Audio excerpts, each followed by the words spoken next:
From the studios of Staten Island Community Television, you're watching In the Bleachers, the TV show for the world's most passionate sports fans. Hello, everyone, and a very happy Thanksgiving to all of you. I'm Jamie Hickson. Before I continue, I want to wish everyone a very safe and healthy Turkey Day this coming Thursday.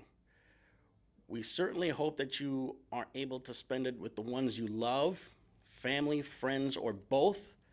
We certainly hope that you remain safe, and we certainly hope that all that you hope for and all that you wish for this Thanksgiving holiday season makes its way into reality. Now, as you could probably tell, Hector's not here. Hector Bosa, my broadcast partner, that is. Hopefully, he can call us in to the program. So, in the meantime, it looks like I'm going to have to go solo for this one. And it's a good thing, too, because there is a lot of stuff that needs to be discussed, specifically what's going on in baseball. I'm going to start off with baseball first and foremost because we actually have a little news to report, and that's the fact that the Yankees and the Mariners made a deal. The Yankees wound up sending the pitcher Nestor Cortes over to the Mariners for some international bonus pool money. And the significance of that deal, it has to do with the fact that the Yankees want to be able to get more and more money to try and sign whatever hotshot international prospect there is that's out there right now. So in the meantime, the Yankees are going to continue to try and make the team better through other avenues, specifically with starting pitching. And there's been lots and lots of talk about the Yankees probably getting Garrett Cole of the Astros. There have been ties that Cole has had to the Anaheim Angels. He grew up in Southern California, yet he was a Yankee fan. So as far as what his decision is going to be, in all likelihood, there's going to be a lot of money involved, money that the Yankees may not want to fork over. And there's also the issue of who the Yankees are going to have as their everyday first baseman.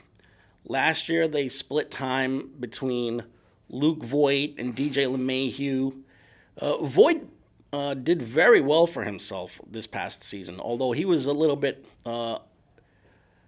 hurt. So hopefully, Voit could be 100% for 2020, and he might be able to grab the everyday job for himself. And as far as other stuff that's going on, I just recently saw the Mets YouTube page had a couple of interviews that featured Howie Rose with a pair of guys from New York Mets past, Hubie Brooks, and also the name of Skip Lockwood, who pitched for the Mets for 5 years back in the 70s. Anybody that remembers Skip Lockwood knows that he was a pretty serviceable reliever for the Mets, although the record didn't really show it, but his specialty was following after Tom Seaver for 2.5 years. And Lockwood, by all intents and purposes, did reasonably well as a reliever with the Mets. He actually started his career as a third baseman and wound up being drafted by the old Kansas City Athletics, now the Oakland Athletics. But as it turns out, he couldn't make the cut as a third baseman, so he wound up being converted to being a pitcher. And as it turns out, he wound up being taken by the former Seattle Pilots, who you now know as the Milwaukee Brewers. So he spent 5 seasons with that franchise, then pitched a year with the Angels, and then he spent 5 years with the Mets, mostly at a time when the Mets were going through their lean years. For example, the famous Midnight Massacre trade that involved Seaver and Dave Kingman, and when the Mets were losing 99 games a year. And then things started to really pick up for them when Frank Cashin became the general manager, and they reconstructed that farm system almost immediately.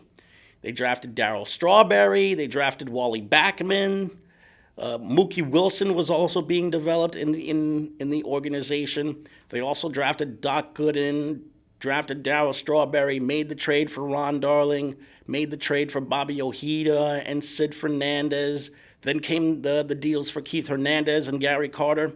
And all of those deals were able to shape the Mets into being a really, really great contender in the mid to late 80s. Hubie Brooks was a very interesting player for the Mets. He started out as a shortstop, then got converted to being a third baseman. And as it turns out, Hubie Brooks wound up getting a 24-game hitting streak with the Mets in 1984. And just when the Mets were turning the corner, Brooks wound up getting traded to the Expos for Gary Carter. And Brooks wound up having 5 really good seasons with the Expos. He once had 100 RBIs in a year. In fact, it was his first year with the Expos, 1985. And then after his time with the Expos was over, he pitched, he played in his hometown of Los Angeles for a year, playing with the Dodgers. Had a solid season for them, then wound up back with the Mets for one more year before ending his career with the Angels and the Royals. And as it turns out, Hubie Brooks did not necessarily have a spectacular career, but he had a very good career and was unwittingly instrumental in helping the Mets be taken seriously as a contender in the mid-'80s, even though he wound up getting traded to Montreal. As far as the Mets are concerned, there's a lot of talk about what's going to happen with Zach Wheeler.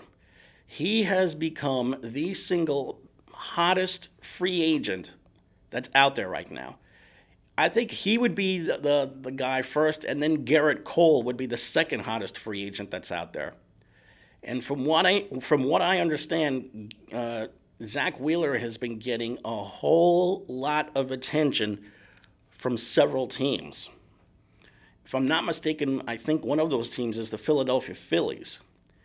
And there have even been rumors of Wheeler maybe going to the American League, maybe to the Anaheim Angels, who are in desperate need of pitching, maybe to the Chicago White Sox, who, by the way, wound up getting the big catcher that they wanted when they got Yasmani Grandal from the Brewers. They gave him a pretty good contract, 4-year deal. Speaking of catchers, I'm hearing that the Mets might be showing some interest in the former Astros catcher, Robinson Chirinos. And I think I might know why, too. It's because they're trying to get better defensively at catcher. Wilson Ramos, who signed a pretty decent contract with the Mets, I think he signed for 2 years, hit the ball very well this season, but had major problems behind the plate. And if you look at the other guys that the Mets had behind the plate, Tomas Nido being one, it just goes to show you that the Mets really had to get better on each side of the ball at catcher, because Tomas Nido was just not cutting it. And there's a strong possibility that the Mets might go after Chirinos and maybe make him the everyday catcher. There's a real hot rumor going that the Mets might be going after Chirinos. So that's one thing. The other thing is they're in need of a center fielder. And I heard that the Mets could very well be going after Starling Marte of the Pittsburgh Pirates, who is a very good defensive center fielder and a good contact hitter as well. So let's see, excuse me, exactly what the Mets can do with center field. Right now, one thing that the Mets should do is focus on their bullpen, because every Met fan could see last year that the Mets were extremely poor in the bullpen last season. They made the big deal to get Edwin Diaz, and he wound up failing miserably with the Mets this past season.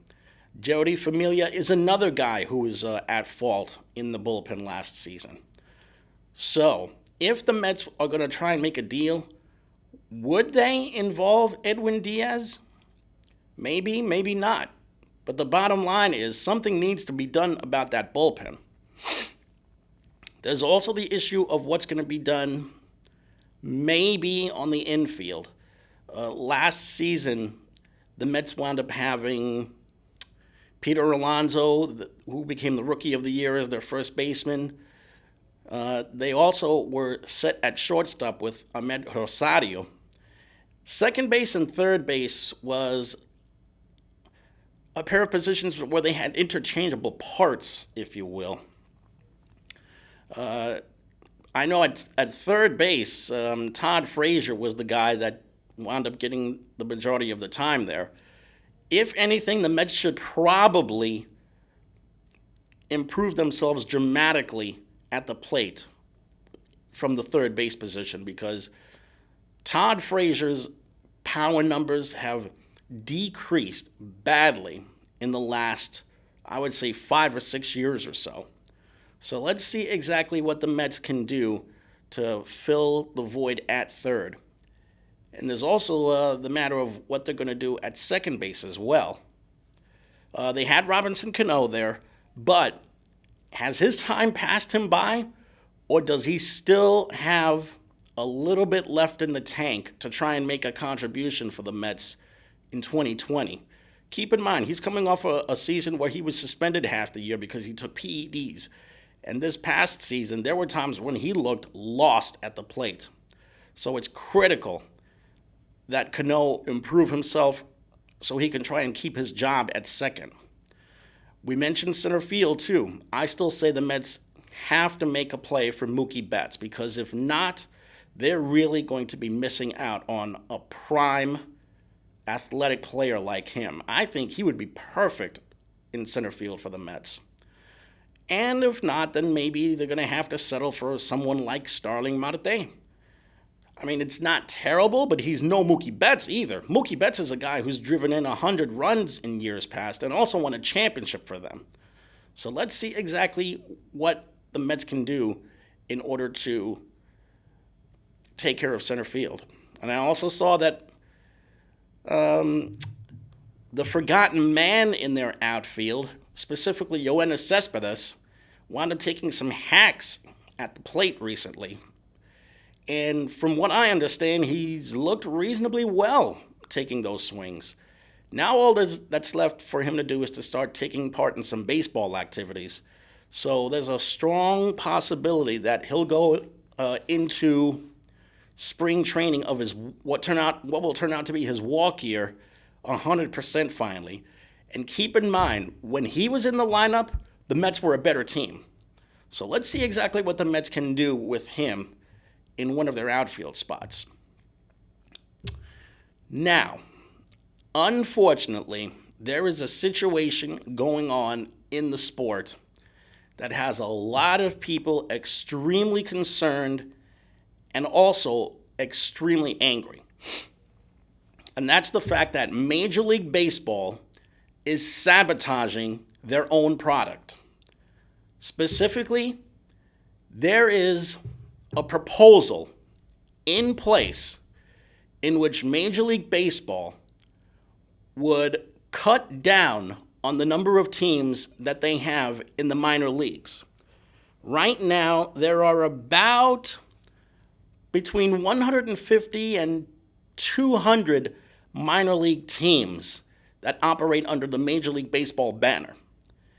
And from what I understand, they may cut about 25% of those teams just as a way of them cutting costs. Now, how this affects the New York area, specifically the Yankees and the Mets, is twofold. The Mets single A team that's in the New York Penn League, the Brooklyn Cyclones, would actually get a promotion to Double A ball. And their season would double, well, not necessarily double, but be increased from 76 games to about 120 games a season that they play in the Eastern League, which is what the Double A section has. How this pertains to the Yankees, there's a very, very strong chance, a 50-50 chance, if you will, that Major League Baseball could eliminate the Staten Island Yankees, which means there would be no more summer baseball on Staten Island as we know it. To play devil's advocate for a little bit, Staten Island has done very, very poorly at the box office for the last, I would say, 10 to 15 years now. They have a perfectly good bandbox right by the ferry that seats at least 6,000 or 7,000 fans. But lately, Staten Island, the most they could draw is maybe 3,000 to 3,500 fans per home game. And that is not a way to try and make any money for that franchise.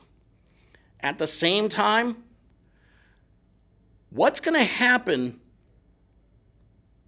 to all of those little kids who are looking forward to taking in a game right in their own backyard? And this goes for a whole bunch of the other teams that are facing the chopping block right now. There are a lot of small towns in certain states that do not have Major League Baseball or the NBA or the NFL or the NHL. And these minor league teams practically live by their own economy. They live through the local economy to try and keep themselves relevant. In fact, there are a whole bunch of minor league teams out there that have been around since the 1800s. So what's going to happen if 25% of the minor league system gets eliminated and they wind up basically eliminating what's making a part of the local economy for a certain place? What's going to happen with all of those little kids who like baseball and practically were looking forward to an entire summer of maybe watching a game or two at their local ballpark? All of a sudden, Major League Baseball has decided that just because some of these teams are not drawing well or not making any money, that they should try and eliminate part of their product. This, once again, goes to show you not only are Major League owners thinking about the almighty dollar, these Major League owners are single-handedly destroying their own product. No more Staten Island Yankees means no more chances for the kids in Staten Island to try and see a baseball game somewhere, unless it's either in the Babe Ruth leagues or the Cal Ripken leagues or possibly the little leagues, the local little leagues. No more chances for that little kid that lives in, say, Casper, Wyoming, to see his local minor league team, which plays about 75 times a season, or maybe 120 times a season, to catch a game there one summer. All because Major League Baseball wants to think about the almighty dollar and what they may be losing out as far as their product is concerned. This, I could not even begin to tell you what this could mean for certain minor league franchises. And let me tell you, it's a sad, sad thing when Major League Baseball once again tries to sabotage their own product. They've been sabotaging their own product for the last 30 or 40 years or so. I mean, they've already had poor attendance at certain cities. They've already had declining ratings. This past World Series was one of the lowest rated ever. The seventh game, an winner-take-all seventh game, single lowest rated World Series Game 7 ever. And now you're going to try and eliminate a lot of these minor league teams, which means these players will not have any jobs. These coaches will not have any jobs. The general managers, the front office people, neither of them will have jobs unless they luck out and maybe get a promotion someplace. But it just goes to show you that once again, Major League Baseball is falling badly behind in the times and just doesn't seem to know how to get out of their own mess. Now, on the bright side, the NFL continues to do very well for themselves. Just this past weekend, both the Jets and the Giants wound up playing over the weekend. Even though the Jets have a three-game losing, well, let me correct myself. Even though the Jets have a three-game winning streak right now, which includes yesterday's blowout win of the Raiders, I just can't see myself getting any more enthused about this Jets team than I was maybe yesterday. Granted, beating the Raiders, a potential playoff contender, and beating them badly too, 34-3, was a critical win for that Jets team. And for a change in these last 2 weeks, the last two games to be exact, the Jets defense has actually played well. They've gotten really great contributions. Just yesterday, they got a pick six.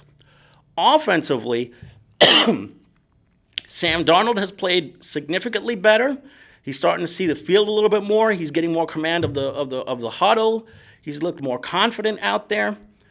And three-game winning streak is good, but again,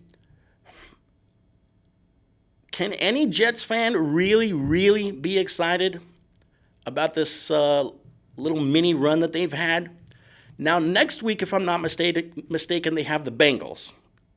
And then after that, they've got a really brutal schedule coming up. The real brutal part of the schedule is going to be coming up. Pittsburgh, Baltimore, Buffalo, and then I think Miami. Not necessarily in that order. Is going to be what's left of their season. But let's put it this way. The Jets are in a much better position than the Giants are. Right now, not only are the Giants not able to play any defense whatsoever out there, they're not able to even get a clue how to play football. I mean, just yesterday, twice, they were getting burned by crossing patterns from the Bears offense that featured a very, very slumping Mitchell Trubisky. And what happens? Mitchell Trubisky somehow is able to find seams in that Giants defense, including where they had three defenders practically playing center field, and he was still able to get the ball to wide open receivers. I'm telling you, if things don't change quickly for the Giants, I don't know what will. And once again, the offensive line becomes a weak link in their offense entirely. Because not only did Daniel Jones wind up committing a turnover yesterday, he wound up committing a turnover that was faulted by Nate Solder, the same Nate Solder that the Giants gave an undeserving contract to.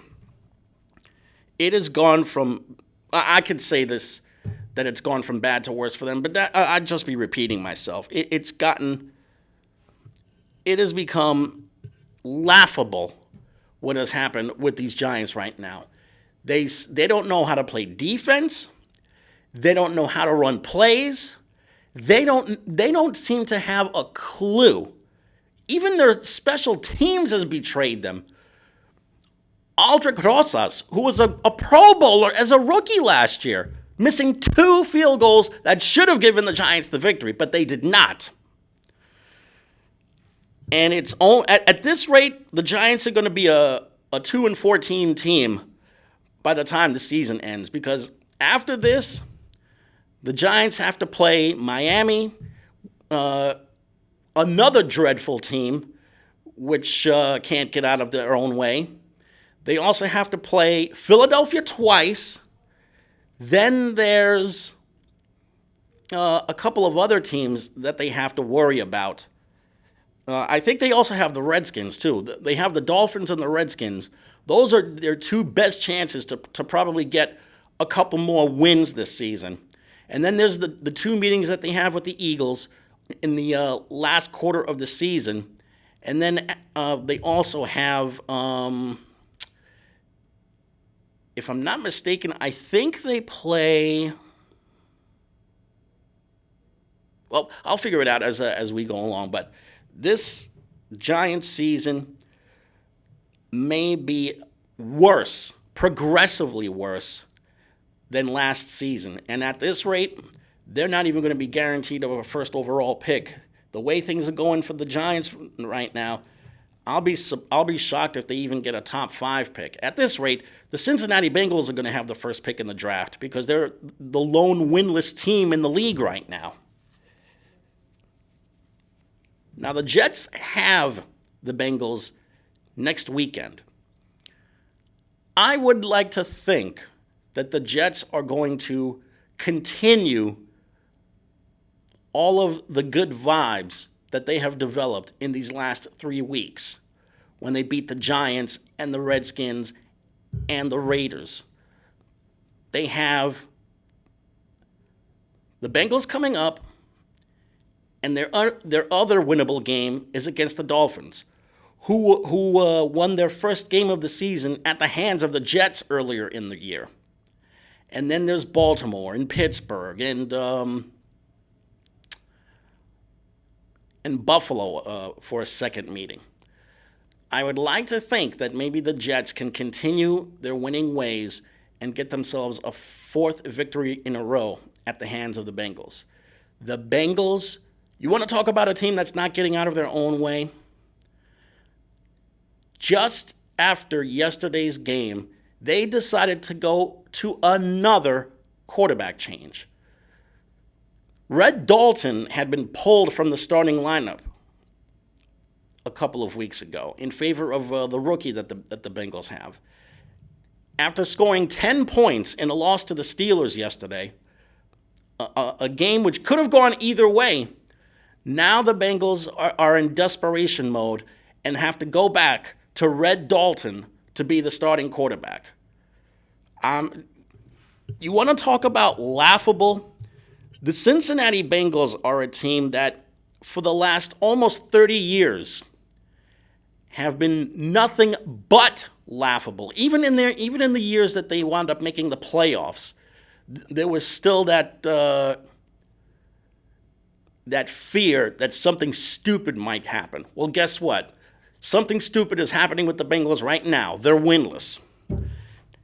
As far as the Steelers are concerned, at least they were able to bounce back from their victory, from their loss to the Browns in the infamous Myles Garrett game to get themselves a big win.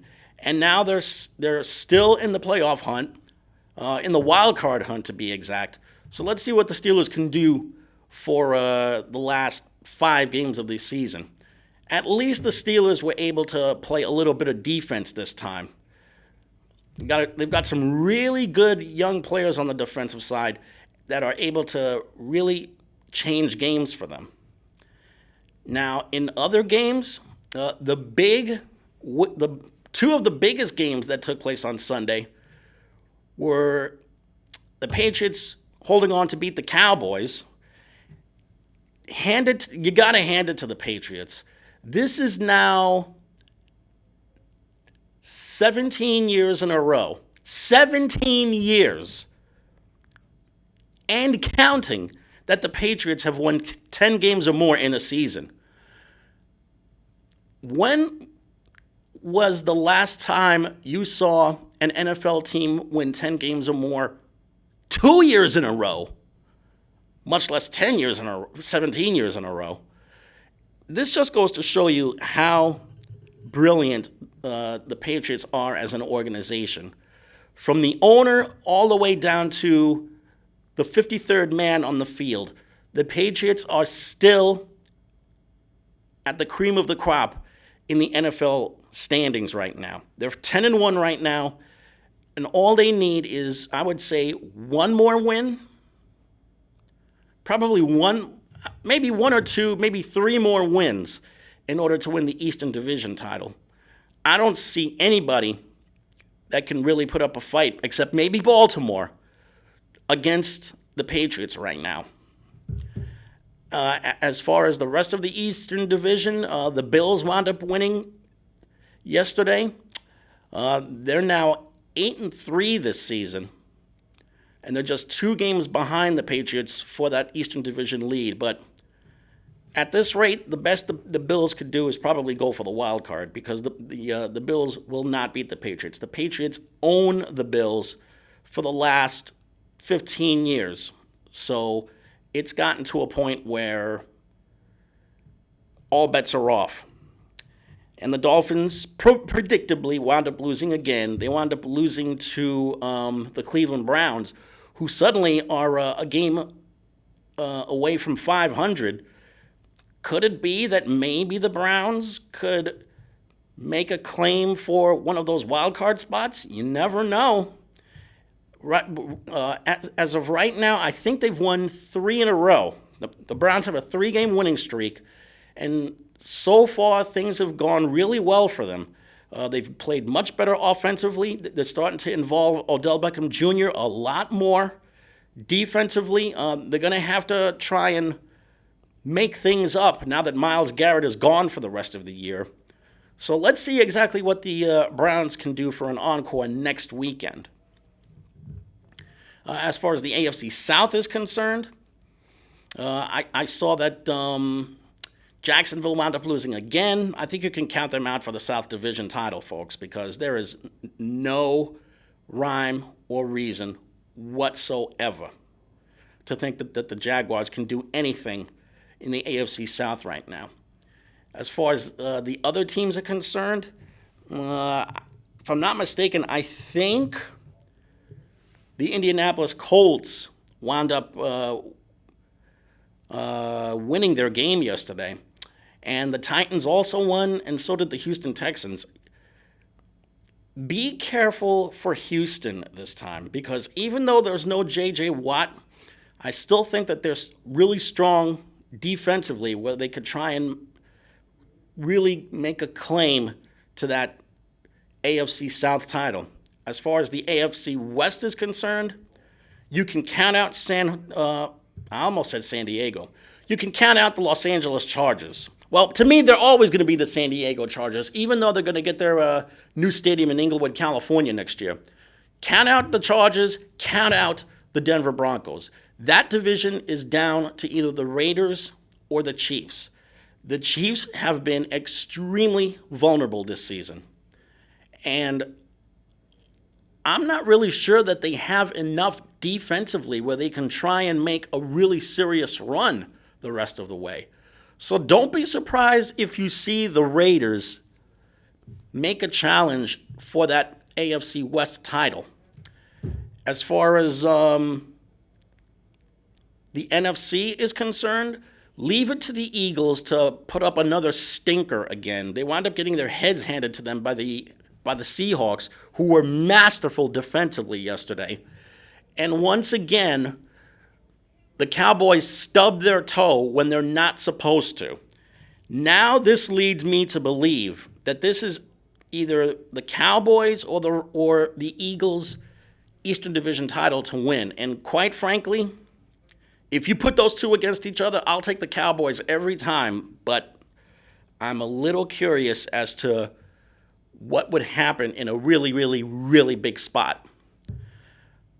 As far as the NFC South is concerned, leave it to the Saints to bounce back from that really horrific win, really horrific win by the Falcons against them a couple of weeks ago. It looks like they've turned the corner these last couple of games, and it's looking more and more and more like the Seahawks are going to lay claim to that South Division title.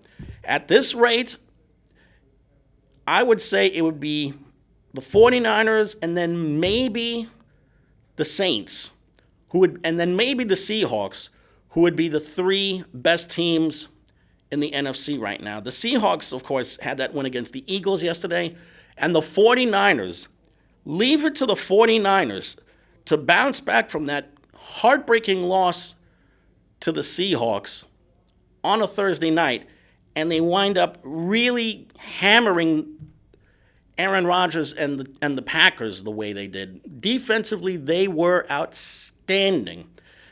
They didn't allow any seams. They didn't allow any open looks to any of Rodgers' receivers. They put on just enough of a rush to try and get to him, and they wound up bringing him down a couple of times. Now, I can honestly say that this NFC West division is going to come down to either the Seahawks or the 49ers. If the Niners have any Super Bowl dreams of any kind, they have to win the Western Division title, because if not, they could probably get by as a wild card, but seeing them go on the road, I would hate to think what would happen if they were to be matched up against a real contender like the Saints or maybe the Minnesota Vikings. Speaking of the NFC North, the Vikings wound up coming away with a pretty impressive win again. And even though the Bears wound up winning yesterday, you really cannot count on them to do anything, especially as paltry as they are offensively. Sorry, but Mitch Trubisky, I think he might be just a one-trick pony, because all he has done is be more inaccurate and probably more sloppy with the football than he has in days past. And this begs the question, should the Bears maybe look someplace else to have a starting quarterback? Again, Colin Kaepernick is available, and yet no one is giving him even so much as a second look. Right now, it's looking more and more like it's going to be the Vikings and maybe the Packers that could really battle it out for that North Division title. The Lions once again showed how awful they were. The Bears once again showed that they cannot be taken seriously against a dreadful team that they're twice as good as. They had to come from behind. Granted, it was still a victory, but quite frankly, that game should have been a lot more easy than it should have been. Now, I have gone quite a while without discussing any college football. It looks more and more like we're going to see LSU make the college football playoff. And this season, these Bayou Bengals have looked about as strong as they have in the last 15 years or so. Their quarterback, Joe Burrow, has looked more and more like a top 5 overall pick in next spring's draft. He's thrown with some accuracy. He's commanding the huddle. He's able to step up in the pocket and take the rush as he's supposed to. And defensively, LSU's shown a lot of quickness. All they have left right now, if I'm not mistaken, I think they have to play, well, there's their regular season finale in the Southeastern Conference. And then after that, they play Georgia for the Southeastern Conference title. All bets are off as far as who wins this game, but I'll tell you, it's looking more and more and more like LSU could be this year's national champion. They have looked spectacular out there. At the same time, do not count out Clemson. The sophomore quarterback that they have, Andrew Lawrence, a guy who's all of 6'5" or maybe 6'6" in height. He has looked much, much better with each game that has gone on this season. The only close game that Clemson has had this year was the game against North Carolina, where the Tar Heels decided to go for 2 to win instead of just an extra point to tie and send it to overtime. Other than that, every single game has been a blowout for the Tigers. It's because they've been powerful, especially at quarterback, and he also has got a really, really solid duo of receivers to work with. And defensively, they've just been super strong. Whether that's a product of a very poor Athletic Coast Conference, I really couldn't begin to tell you, but all I know is Clemson has looked better and better with each passing game. And they're going to play for another ACC title next weekend. Not this weekend coming up, but the weekend after. And it's going to be either Virginia or Virginia Tech that's going to try and take that Atlantic Division title. All I can tell you, whoever is coming out of that game is going to be probably a sacrificial lamb for Clemson. I don't see Virginia having enough offensively. I certainly don't think that they can match up with Clemson offensively. So this is just a matter of time before we say congrats to the soon-to-be 3-time ACC champions. As far as the Big Ten Conference is concerned, we already know that Ohio State, the other undefeated team in the nation, there's 3 undefeateds right now, Clemson, LSU, and The Ohio State University. OSU has already won the Eastern Division of the Big Ten Conference. Now all they have to do is wait for either Minnesota or Wisconsin to take that Western Division. Minnesota has looked really good this season. Unfortunately, they stubbed their toe when they wound up losing just recently, a couple of weeks ago. But now, let's see what they could do against their longtime hated Cross Lake rivals, the University of Wisconsin, which, by the way, is the oldest rivalry in college football. If Minnesota is able to come away with a victory against Wisconsin, not only would Minnesota win the West, I think they could give Ohio State a really good run for their money. Either way, I still like Ohio State to win that Big Ten title. And now we know that the Big 12 title is going to be decided between Oklahoma and Baylor. They're going to be squaring off against each other at AT&T Stadium. I still like Oklahoma in this one. I think they're a little bit more solid, especially in the ground game. And Jalen Hurts, who came to Oklahoma as a graduate student from Alabama, he has looked so much better taking the controls of Oklahoma's offense this season. Baylor has a lot of work to do if they want to beat the Sooners in this one. Baylor can explode offensively. They can score points in bunches, but Oklahoma is so underrated defensively that I would shudder to think what they could do against a team like Baylor. And Baylor already has a loss in their belt against Oklahoma, their only loss of the season. So let's see what happens here. The Pac-12 conference, we already know that it's looking more and more like Utah, either Utah or USC is going to take the South Division title in the Pac-12. And Oregon has already taken control of the Pac-12 North Division. So Oregon's going to play for the Pac-12 title against either Utah or USC.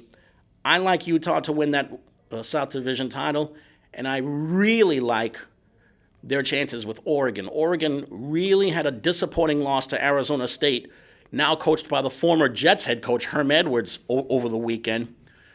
But the only thing the Ducks can do is look ahead to the Civil War with Oregon State, and then after that, get ready for the Pac-12 championship game. Unfortunately, in our neck of the woods, Wagner College had one of the worst seasons in recent memory. They finished the season 1-11 this year.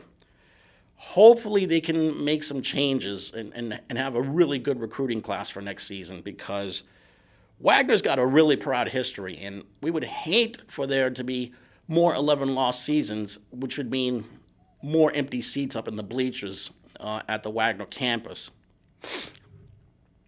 Now let's go to basketball for a little bit. Just last night, the Nets had their second meeting with the Knicks, and this time they played against each other at the Garden. Another close game between the two, and as predictably, another close loss by the Knicks, who did not know what the hell they were doing in the clutch.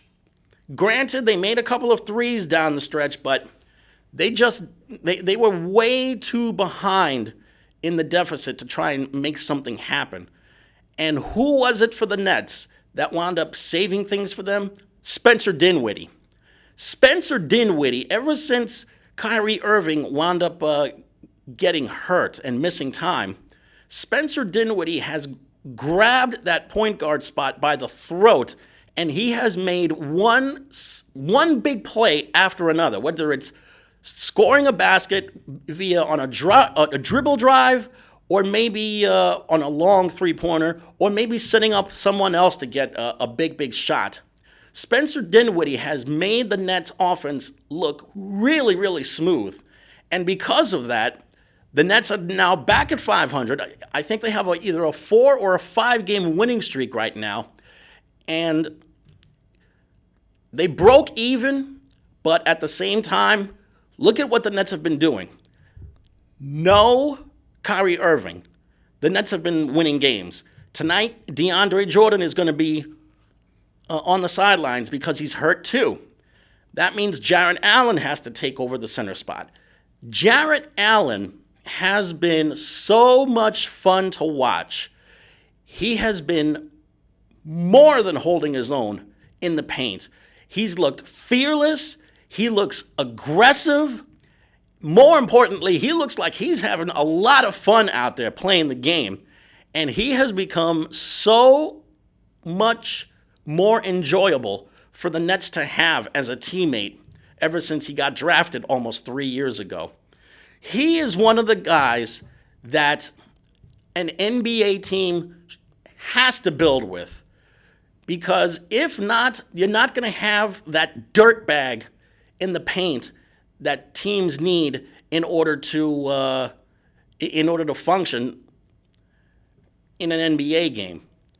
And not too long ago, my friend Hector Boza was clamoring about the lack of centers in the game. There are still some really, really good centers. Good big men, when you think about it. There's Jordan Allen on the Nets. There's also Giannis Antetokounmpo, who's with the Bucks, a guy who looks more and more like he has been staking his claim to a second NBA Most Valuable Player award. He's averaging a triple-double right now. So even though the centers have not been used as much, it doesn't mean they're being taken out of the game, because they can still be used to do a lot of that dirty work and clean up the glass when they're supposed to. Now, as far as the Knicks are concerned, it's like I'm repeating myself, ripping this franchise to shreds. And all this talk about Frank Ntilikina playing well, I don't see any eye-popping numbers out of the kid. That's number one. Number two, I saw Julius Randle's numbers for the season. Last year, Julius Randle averaged 24 points a game as a member of the New Orleans Pelicans. His average has plummeted 8 points from last year. It may sound good, but his production has gone way, way down. For somebody who was brought in to be maybe a go-to guy, I don't even know what role he's even filling for that sorry franchise right now. But this just goes to show you that Every single time a team has a chance to do something constructive, they got to turn around and do something stupid. No superstar will play for that franchise. That's already a given. But you have to try and fill those holes with Julius Randle, he of the 8-point dip in scoring average, and Taj Gibson, and Elfrid Payton, and Wayne Ellington. These are the guys that you want to go take the court with to try and win an NBA game.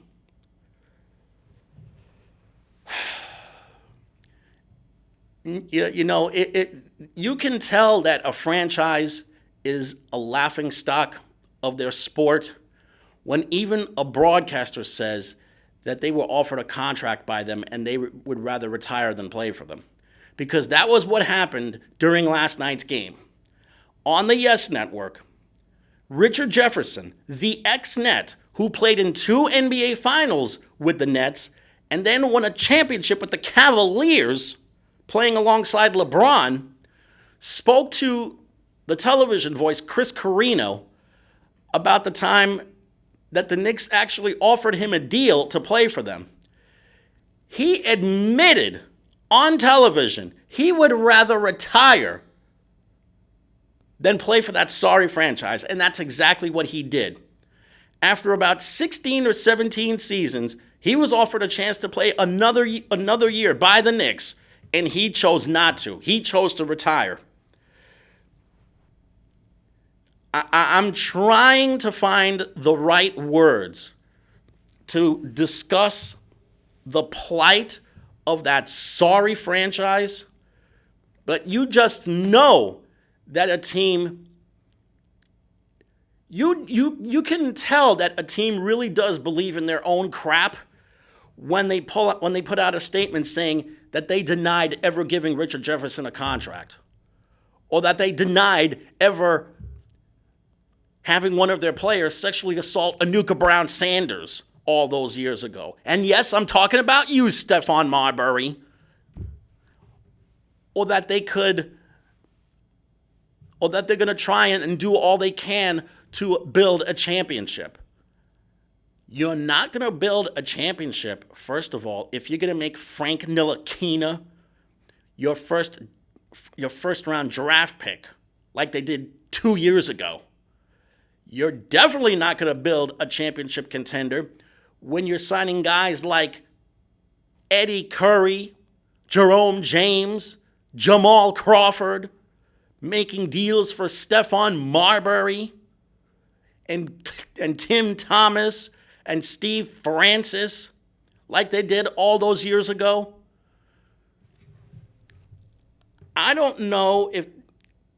Sometimes I wonder if the guys that are running things over there, specifically that slime whose name I refuse to mention, and those 2 yes men of his, Steve Mills and that other yes man whose name I don't even want to remember right now, even know the game of basketball, or much less played the game of basketball, because right now I'm seeing 3 morons who have the combined basketball IQ of a peanut.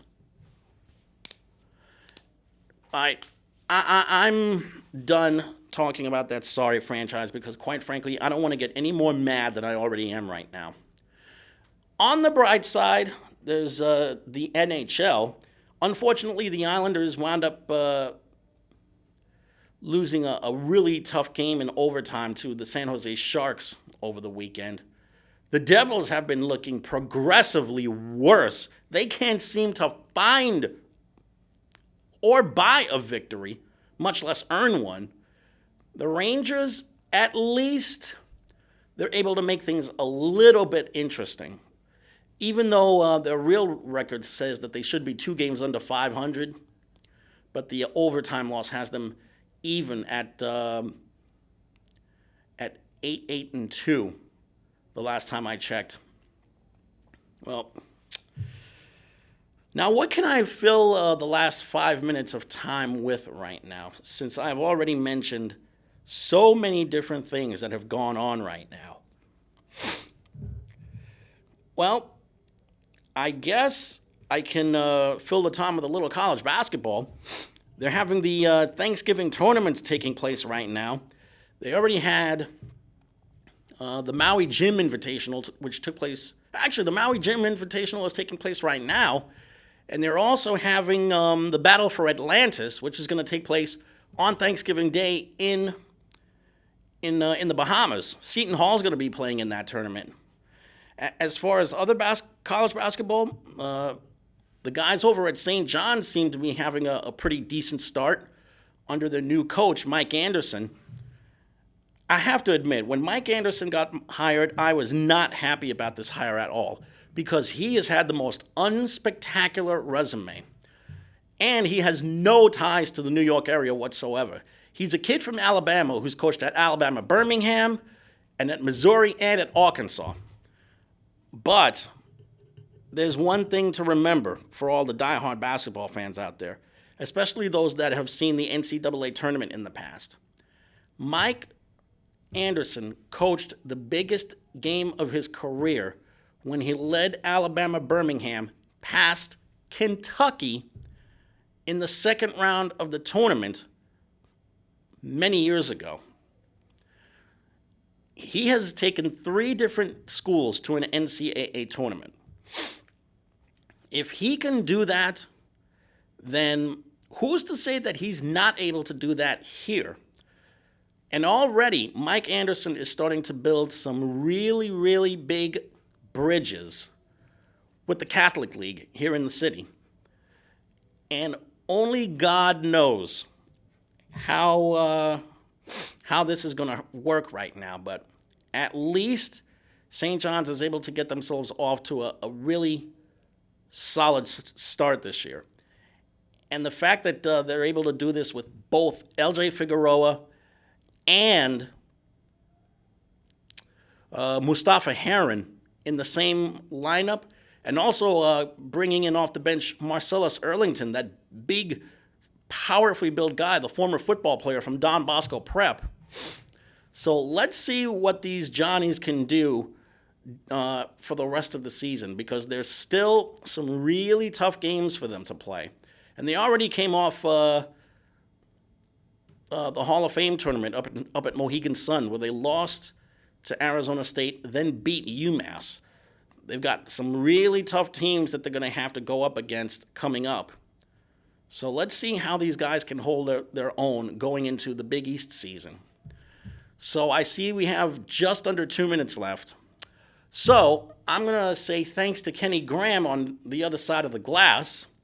And I also want to say a very happy Thanksgiving to everyone that's watching right now. We certainly hope that you have a lot of turkey. We certainly hope that you are able to stay safe. We certainly hope that you're able to spend it with all of your loved ones, your family and friends. And we certainly hope that you could join us next Monday night for an all-new edition of In the Bleachers. So without further ado, I think it's time that we just sign off, right, Mr. Graham? He's just giving me a thumbs up right now. So for everyone here, I'm Jamie. We hope you have the most awesome Thanksgiving imaginable. Good night, everyone.